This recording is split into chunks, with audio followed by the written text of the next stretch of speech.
Hello everybody and welcome to tonight's webinar. I think everybody should be seeing David Kopolka's screen. He will be our presenter tonight. David Kopolka is going to be presenting on using the graphing calculator to explore beginning algebra topics.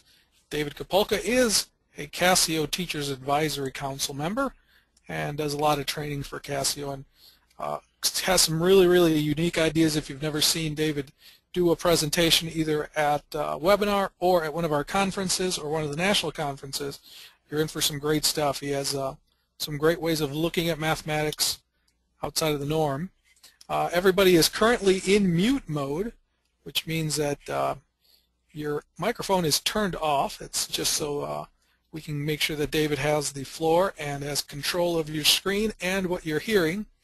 If you do have a question on the side panel there, you have the ability to ask a question either by chatting or raising your hand, and I will be your moderator. I am Ismail Zamora, so I will be answering questions so that David can concentrate on his presentation. And if there's something that needs to be known by all members of the audience, I will stop David from time to time and let him know that, hey, there's some questions people have about a certain topic or a certain issue, and make sure that that gets answered for the good of everybody. But David, if you are ready, the floor is yours, sir. Well, welcome everybody. If you're looking at your screen on your computer, you can see Casio Algebra Project was a handout that I put together with another CTAC Casio Teacher Advisory Council member, Nancy Foote. And I'm going to draw on some of the material that we put together, and this will be available to you in print form once this webinar is concluded. And I've made a couple of modifications to this document. I found a few things that I want to adjust, some things about order in which they flow. So it'll be available, and Nathan Austin will take care of that, and he'll let you know where you can find that. After the webinar concludes, you'll be getting an email. So if you take a look at the list, some of the topics we're going to hit on are evaluating a function, how you go about putting a function into the calculator, and doing some evaluating by inputting a value for x and solving for y, a value for y and solving for x, things such as that. And then we'll take a look at representing and solving linear equations, some quadratic equations, some inequalities, which is an interesting feature of graphing calculators, and this concept called modify, which is an interesting way of looking at ways of changing a function by adjusting the coefficients of the various polynomials. We'll take a look at equation mode and possibly looking at recursive sequences in the run matrix form and representing and solving polynomials graphically. I'm going to leave that for Nancy. She's going to be doing a webinar, so we won't get to number 9. So that's the way things are going to go, and I'm going to start by taking a look at the calculator. This is an emulator that we use in the webinars, and my intention is for you to simply sit back, relax, and watch rather than follow along on the calculator. It's easy to get lost when you're looking at things, and you can replay this and then follow along with your calculator, but I'll leave that up to you. Once the calculator is turned on, you'll see this main menu, and some of the keys we're going to take a look at are the menu key primarily, and then run matrix, graph, equation, and I think that's it for this webinar. And then some of the keys here, the shift key, the exit key, these will play a large role in what it is we do. The execute key on the bottom right, the X theta T key, the key you see on all calculators in that position, and of course the numerical keypad and a couple of other keys. So that's pretty much it. So what I'm going to start with is with the graph feature, and I'm going to input a function by pressing execute, and the graph screen will appear, and I'm going to type in a quadratic and just take a look at, given a quadratic, I want to be able to evaluate some values in that quadratic. And the quadratic I'm going to use is x squared plus 5x plus 4.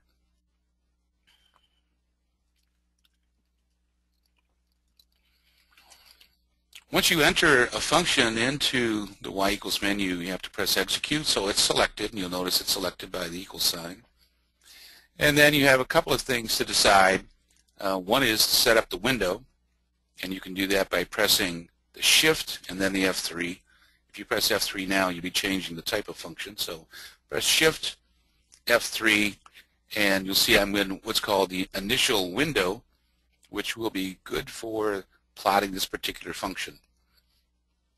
To back out of any window you're currently in, you press the exit key.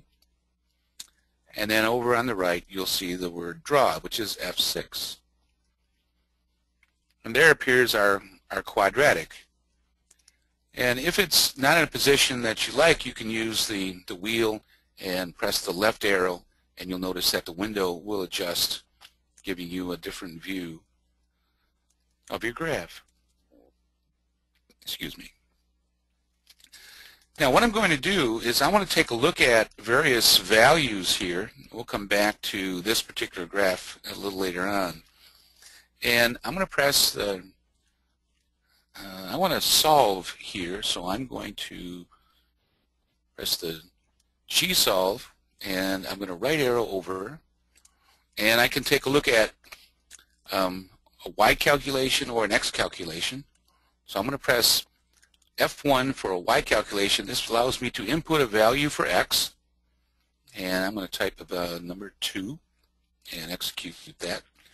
And it gives me an output of 18. So when x equals 2, 2 squared plus 5 times 2 plus 4 gives me 18. Now so long as it appears, that x value appears in this domain, the y value does not have to appear on the screen, and it will be output. If I give it a value that's outside the domain, past 6, for example, you'll get an error. And that just means you have to have that value in the domain of the screen. Now if I exit back from there and draw that, I can repeat this for a different value. Now if I want to solve, given a y value, what x value do I have? Let's say I put in 2 here. What's going to happen? Well, I've got a value here when y equals 2, but there's another value. So how do you think I might get to that? Well, let's just arrow over. And then I jump to the other value for when y equals 2. So I have, when y equals 2, I have a value at this position. And going back to the left, when y equals 2, I have a value at this position, which is very helpful for students to see and understand what's happening here in various forms of quadratics. Any questions about that? Okay. One other way that you can work with calculating x calculations and y calculations is actually in the home screen. So I'm going to go back to the menu. I'm going to go up to Run Matrix, which is number 1. And this is the screen where you can do various things such as this. Calculate y1 of 2. In order to do that, you press the vars key, it's here, and you're going to come up to F4, and it's going to give you the values for the graphical coefficients that you need. And I'm going to choose F1, which gives me y, and I want y1 because that's the location of that function was in y1, and it's y1 of, let's try 2, and you'll see exactly what's happening. And it was 18, which is what I showed you earlier. Now what happens if I go beyond that domain? Let's try that. Well, one of the things I can do is repeat this. And let's take a number, remember 6. So if I try 12, now let's see what happens. Well, it works when I'm not in the graphical area, because it can operate on that whole function. Doesn't have to be in the domain that was in the window on the screen, which makes this a very useful feature. You can also use compositions of functions. If you had something in Y2, you can find Y1 of Y2 of some value and do compositions of functions if that's in your algebra curriculum. All right, I'm going to leave that and move on to the next thing in my topical list, and that is to represent and solve linear equations. So if I have more than one value, more than one function, I'm just going to give you a peek of what this looks like. So when you download the handouts, when they become available, you will see them in this form giving you a brief description of what's going to be occurring in this particular handout.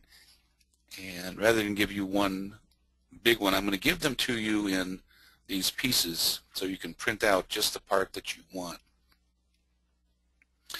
And you'll see screenshots along with step-by-step instructions of what to do to replicate what the work that we're doing there. So that's showing up okay-ish?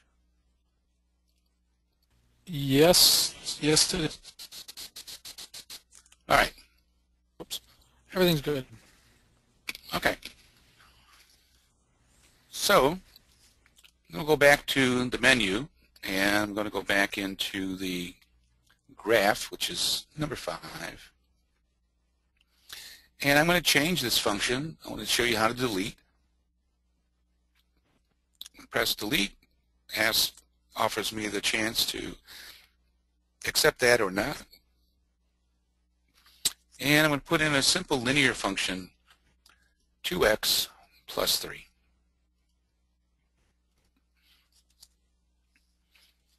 And we'll plot that. Now remember, I had a decent looking viewing window before, so I'm just going to go ahead and draw that. And there I've got 2x plus 3. Next thing I want to do is add another function. So, I know. I'm going to make a change here. I want to take a look and show you how to get a table of values for this. So I'm going to press menu, and I'm going to come down to number 7, which is a table. And I'm going to set the table for some values. So I'm going to start the table at, let's start the table at 0, and we can end the table at 10. And let's give it steps of 1. So we'll exit that and take a look at the table. So that's a way of generating table of values, and you'll see it'll stop at 10 where I had it stop. And you can take a look at different possibilities here. You can have the graph plotted along with that. But I just wanted to take a quick look at the table and leave it at that. I'm going to go back to my graph.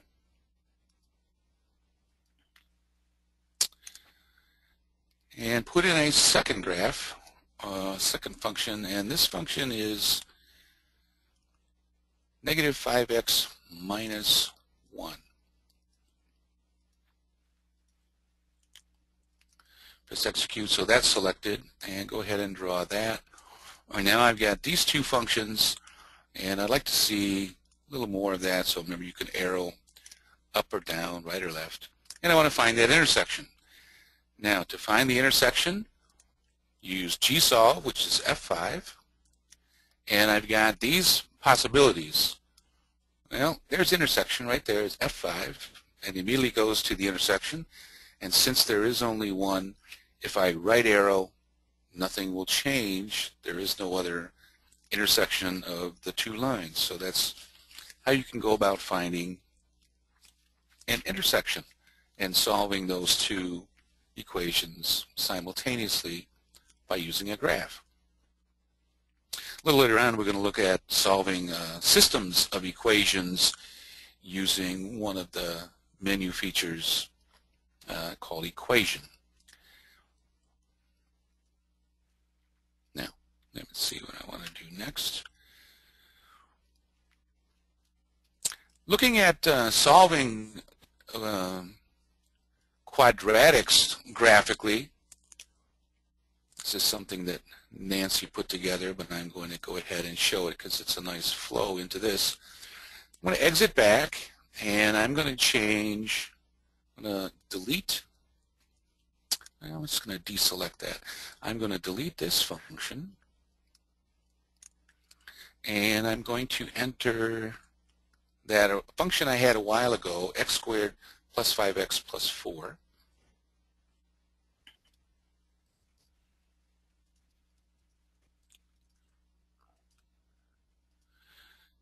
And execute that, so that's selected, and go ahead and draw it. Now you notice that the minimum is off the screen, and so rather than having to go and adjust the window, I can simply scroll down and get that positioned so I can see all the interesting features, the zeros as well as the min. Now one of the things I want to be able to do is take a look at what are the zeros. Well, visually it looks like -4, but I want to verify that. GSolve, press F5. I'm going to take a look at a root. And it evaluates the roots from left to right. So the first root is at -4, 0. And if I want to get the second root, arrow over, and you're at -1, 0. Now, since this is an early algebra, I like to keep the numbers fairly simple and straightforward for students. But when I look at the equation solver, we'll take a look at some roots that are a little more less friendly, let's say. One other value I'm interested in is the minimum. And go back to F5's GSolve.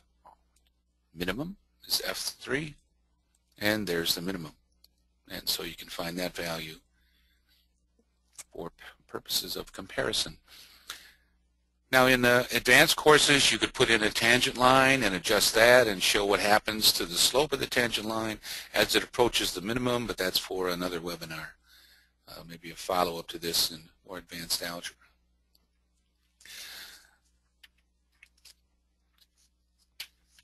You can also use this for calculations. So if I press F5 and I can find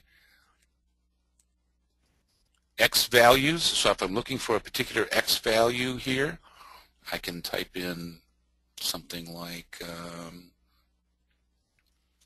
-2, and I can find that x value when x equals -2, there's only one y value. Or remember, if I typed in if I want to find the x value for a particular y, let's type in, let's say 2. Happens to be off the screen. Let's scroll here. Oh, it's going to calculate it for me, so I can't scroll up when I'm trying to find that.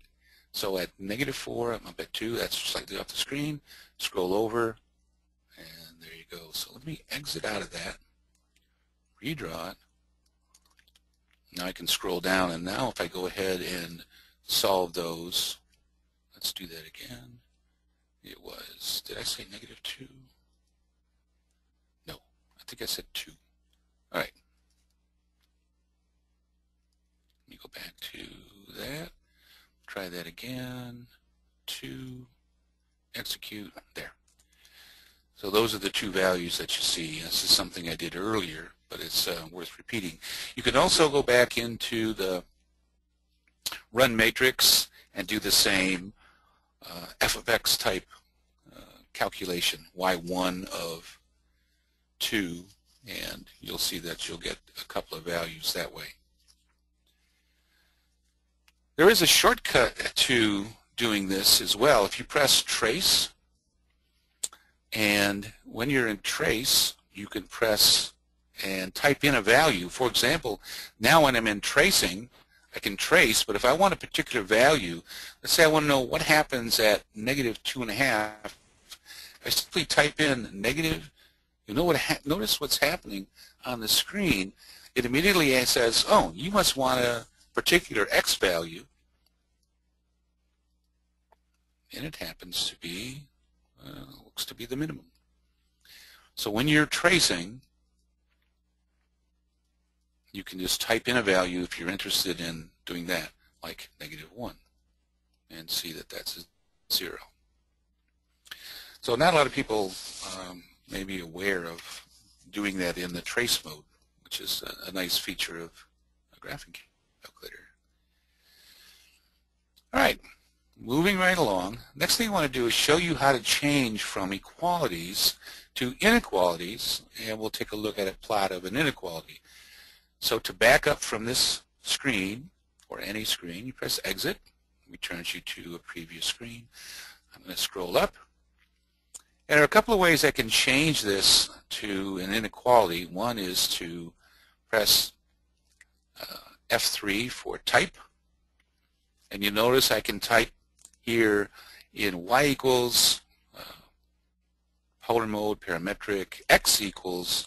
I can do a conversion of this function. I can arrow over and I can type in, let's make this greater than. Let's see if it'll allow me to do that. And if I type in x now, let's see. No, I'd have to do a convert. So let me exit that. Let's go to type. Let's convert that to y is greater than or equal to, which is right there. Now let me, a couple ways to delete this. I'm going to take the shortcut way. Execute that. Let's see if my window is going to allow me to see what I want to see, and it does. So now I've got an inequality. So that's one of the ways that you can change that inequality was through the convert.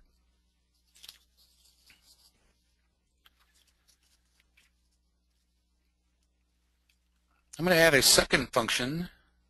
So let's exit, and let's delete this function. And let's make this -x minus 1. Now you'll notice that this function and this function are both greater than. So if I want to change this, I'm going to change this type rather than using, let's see if it'll allow me, because I deleted that function, rather than using convert, to make this a less than and see what happens. Now you notice it doesn't appear to have made the change, but if I type in -x minus 1, take a look. It did exactly what I hoped it would do. So sometimes it's worth just experimenting with a few things and see what will happen. A nice way to learn about your calculator. So let's take a look at that plot. And it happened that I'm plotting these simultaneously, which you'll get in the setup. Let me briefly show you that. Shift menu, get setup. The drop type connected, and you'll see I've got simultaneous is turned on right here. So you have the option of having the graphs plotted simultaneously or in sequence. That's up to you depending on what it is that you're doing. You can also have the derivative turned on and so on. Let me exit from there. And I want to find the intersection, so I'm going to go to GSolve. And the intersection is number 5, F5. And there's the intersection of those two. It's a half and -1/2. And it displays the two functions. So that's how you go about getting some inequalities and finding their intersection. Now while I'm here, I'm going to change this and take a look at a couple of other graphs of inequalities. The first one I'm going to take a look at is x squared, and I'm going to change the second one, deleting that one, to cosine x. Not something you would typically see in early algebra, but it might be of interest to you as a teacher, your students, to see what happens. And here again, you've got the intersection of this lovely cosine graph and the parabola. And I'm going to find their intersection. Once again, it finds the first intersection going from left to right, and using the right arrow, you find the second one, and there are no more.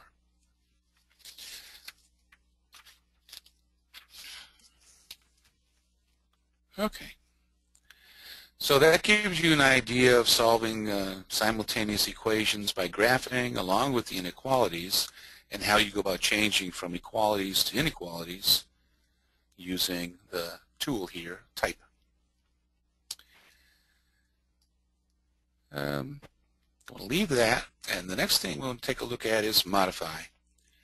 And modify is a way of looking at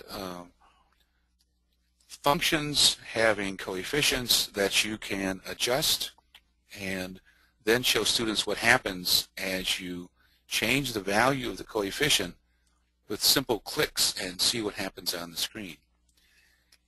Now I'm going to turn that function off by selecting it, and I'm going to change this back to equals. So let's change the type to y equals. Let's see if it'll allow me to do that. Nope. Let's back up.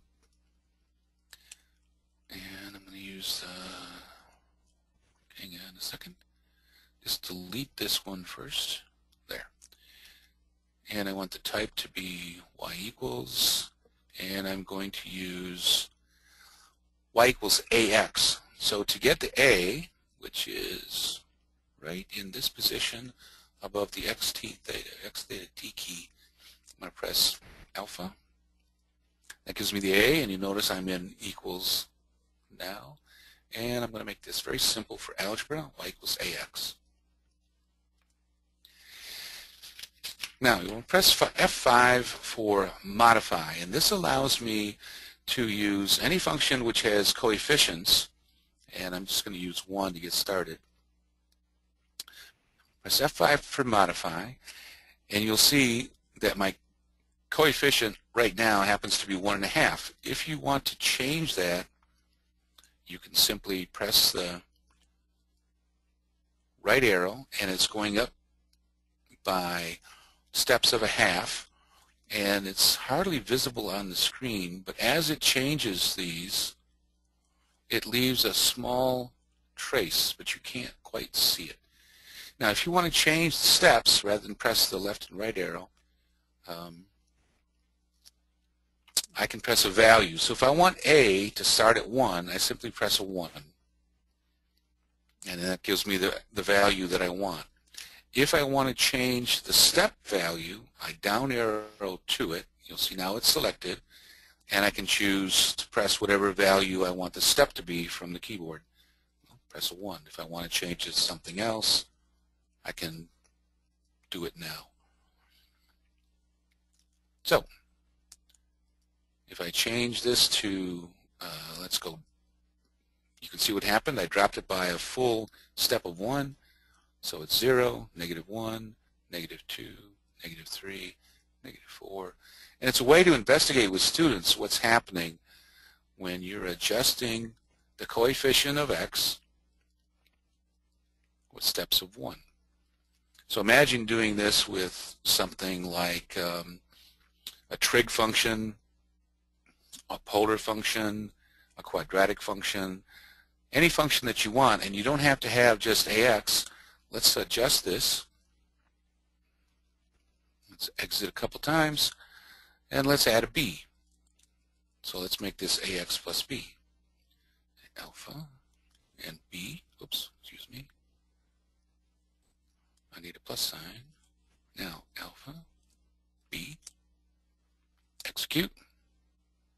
Let's draw that. I want to use modify. Now you'll see I have an a and I have a b. And b right now is set at 0. And what I can do is I can change the step to to whatever I want. I'm going to right arrow, and now I've got 2x plus 1, 2x plus 2, and you can see that the graph is moving along the y-axis vertically, and I can bring it down. So this is a way of getting students to take a look at what coefficient or constant, in this case, does what to a particular graph, and you can do that by using modify. A nice way to use modify as an exploration with students. And you could do that as a demonstration or have students their own calculator if you give them step-by-step instructions. All right, so that's a little exploration of modify. And the next thing I'm going to jump to is taking a look at equation mode, which is one of my favorites in the early algebra. Solving systems simultaneously. Now we do this by hand, which is something that we do for Algebra 1 students by various means. I'm going to take a look at it with the calculator and do this, allowing us to take advantage of the power of the calculator. So you'll see you have step-by-step instructions that come along with this, and it'll show you what to do each step along the way. All right, let me close that.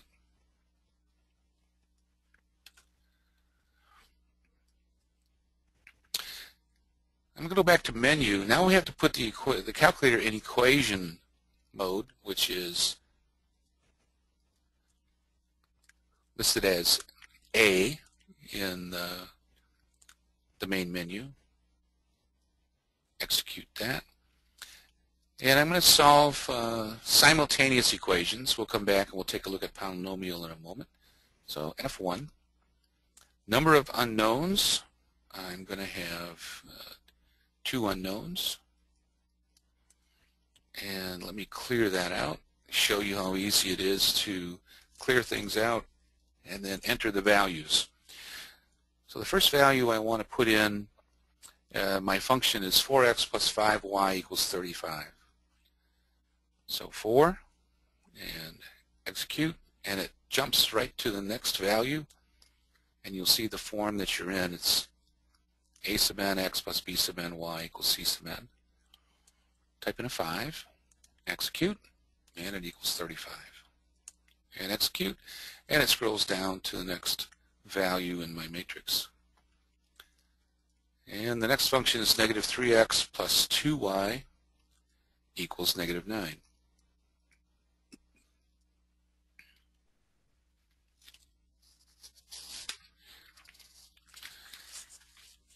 Now that I've completely entered the values, F1 will give me the solution to this, and the solution is 5.3. And it's as easy as that.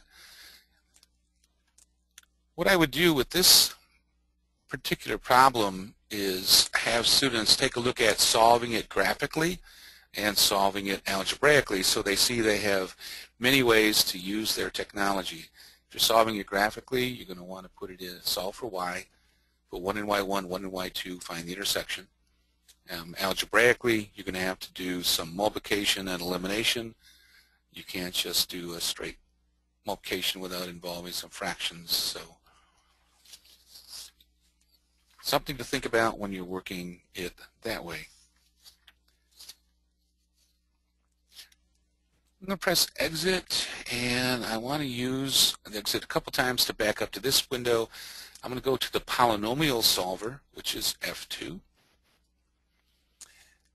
And I'm going to use, again, degree 2.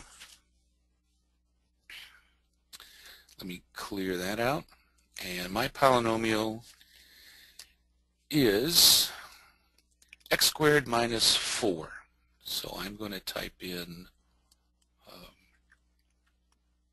1 for the coefficient of x squared. And there's a 0 because it's x squared minus 4. Oops, let me see what I got going on here. I need to, what am I getting on my screen? I'm going to right arrow. 0 there, and a negative 4. And execute that. Solve it. Now you'll notice that I have two values because this happens to be a perfect square trinomial. So one of them is 2, the other one is negative 2. And if you arrow down, you'll see them appear over on the right.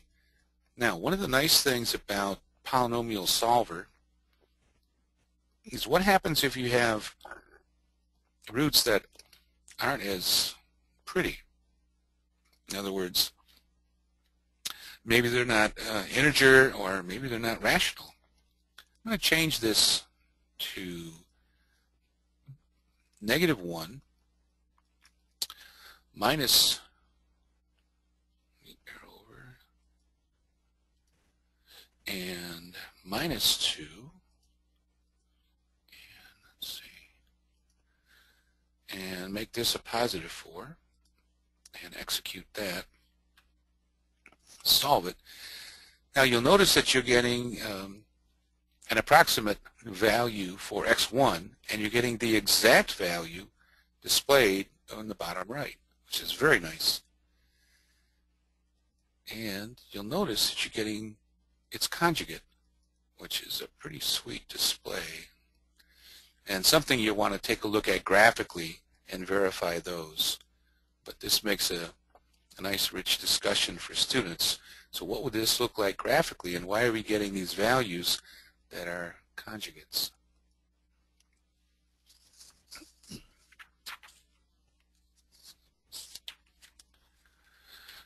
Well, we're getting close to the end of what I want to show you for this particular session, this introduction to algebra.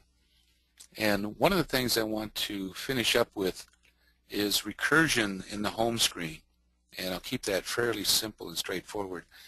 I did a monograph and a webinar earlier on recursion using the recursion mode on the calculator, so that if you're interested, that may be something you might want to look up on our list of webinars, if Nathan's got that posted somewhere, hopefully. So I'm going to go to Run Matrix, and I'm going to delete this clean house here, delete everything.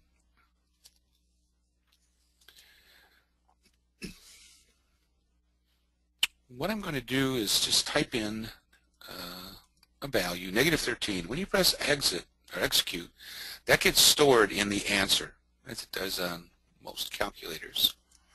And I'm going to press plus 10. An answer appears because that's what's stored, and so it automatically will give me answer plus 10, and press execute. And it'll continue as I press execute to take the previous answer and add 10. And you can always scroll up and start with some new entry like 2 and execute, and it'll scroll through all of those entries all the way down until you stopped. So that is in fact recursion, because you're taking the previous answer and you're doing something to it. What if you want to do an operation on multiple values?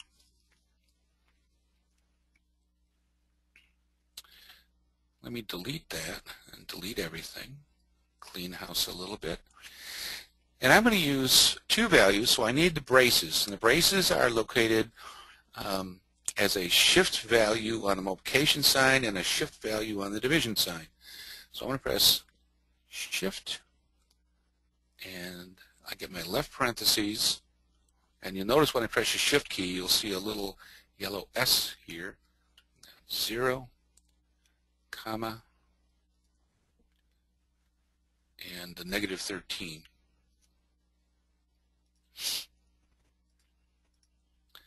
And there's the shift, and you can see there's that little yellow S that shows up to show you what key I just pressed, and the division sign, and I'm going to press execute. So that now is stored in answer. So when I press the plus sign, you see that this is stored in a list, and it's taking this 2-item list, which is stored in answer, and I'm going to add on a value. So think of this as being the ground floor, which is 13 feet below level. And you're going to increase each floor by 10 feet. So go back to Shift, left parentheses. I'm going to add 1, so I'm going to add 1 floor each time, and a comma. And the floors differ by 10 feet. Shift once again, close my parentheses, and execute. So the next floor of this building is 3 feet below ground level, and each time I'm increasing the floor number by 1 the first entry and the second number by 10, and keep entering like so. Well, we're 45 minutes into our webinar, and that's everything that I wanted to show for this particular introduction to algebra. So Ish, do you have any questions or comments about anything so far? Yes, sir. There was a couple of questions on the colors of your graphs and the symbols of the inequalities. Okay. So if you could go back. So let's go back here. So on the colors, what about the questions there? Want to be able to change those? Yeah, they were wondering if those were changeable or if those are static. Yeah, I think we change those under format, am I right? Yes, sir. So we'll go Shift, number 5, and what I can do is I can change the line style, something to take a look at, or the line color. So if I press execute, now what I can do is I can change whatever graph I happen to be on to another color. So if I like red, I can press execute. Now OK is exit, cancel is the all clear. So if I press exit, now that particular graph will show up in red, and that's how you go about changing those. So let me go through that one more time. I'll change the inequality from being red to green, and exit. We'll OK that. Now the other question was, what's the question about the inequality? They were just wondering. Yeah, they were just wondering about the symbols on the inequalities. If it just by default knows that it's a solid or dotted line, or if you did something to change that line. No, for the inequality, let me go here to type. Let me convert that. If it's going to be a dotted line, it's greater than. If it's going to be a solid line, it's greater than or equal to. So right now I'm on less than, so if I want to change that to less than or equal to, I simply click here. A little hard to see. Let me change that color to black so it's a little easier to see.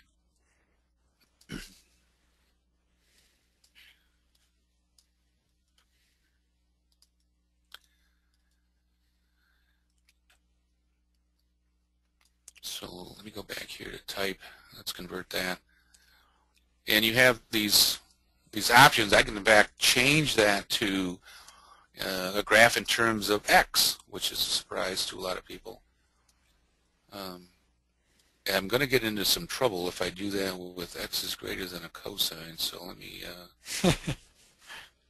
let me delete that.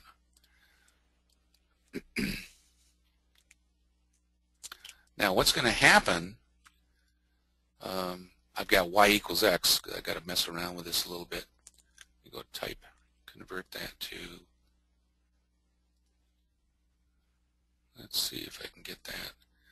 I'm going to have to change that to, let's see what we got picture going on here. Still got y equals x. Yeah, you got to delete the x. It gets picky about your converting x's to x's. Yeah. Okay. So let's delete that. let's try this again. Type. Let's convert that to X. Now, I need to put a, what I need to do is I need to get a Y in there. Put in X equals. And back up, back up, back up. Type. There we Let's go. put in X equals. And let's put in X equals. Now, to get that Y, am I going to have to go to vars to get the Y? Graph. Is that the Y I want? Let's make it X equals 1. No, if you hit the variable key, you should get it. Okay, let's draw that. Invalid type. Yeah, you use a big fat one. Go with the X vars key. The X theta T, that'll do it. Oh, okay. So let me go with this guy. There, that's the Y I want. Okay. And let's make it X equals Y squared. This is what happens when you operate on the fly. That's why we got a helper here, you know? That's right. Okay. There you go. All right, happy with that. Now, can I find an intersection? Yeah, let's see what happens there. Nope. No deal. No dice. No dice because the second one is not a function. Any other questions? No, there were questions about the handouts, and the handouts will be sent to everybody, the email that you used to register with. We will be sending those out. There was also questions about the YouTube or the previous webinars. If you go onto YouTube and look up Casio Prism, you can find all of our previous webinars on the YouTube channel that we have for Casio Prism. That's out there. What else? Oh, other online trainings that we also have available.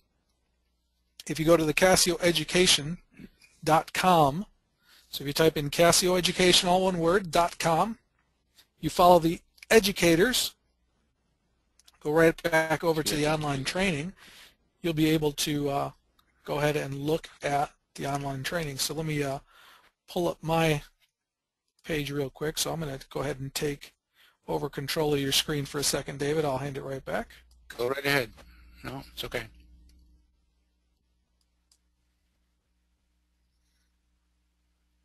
So here's my screen.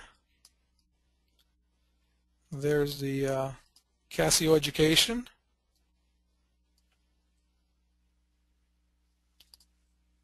Oops.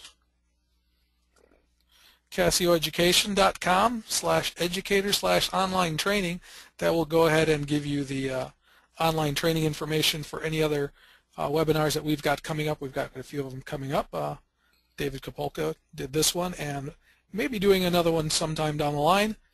We have these about once a week, so keep an eye out for them. Also the YouTube channel, if you would like to see what's going on, what we have to offer, or previous webinars. Those are all on the YouTube channel.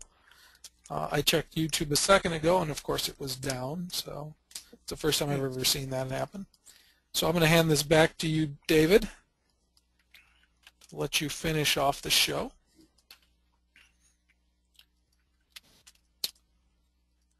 There you go.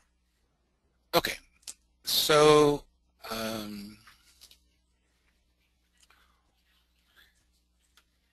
one of my favorites is recursion, and that's a webinar that I did earlier. So if you're interested in recursion, there's a very nice handout that goes along with that. I'd suggest you look it up just as Ish pointed out to you. And there are lots of other great webinars on statistics, for example, on programming that some of our other advisory people have done. And I think that's about it for me, Ish. All right. Well, thank you for everybody for joining us today on our webinar. If you've got any other questions, feel free to shoot us an email over at Casio Education, and we will get get that information to you. The handouts that David was referring to will be available to you. We will be sending those out to the email you used to register with.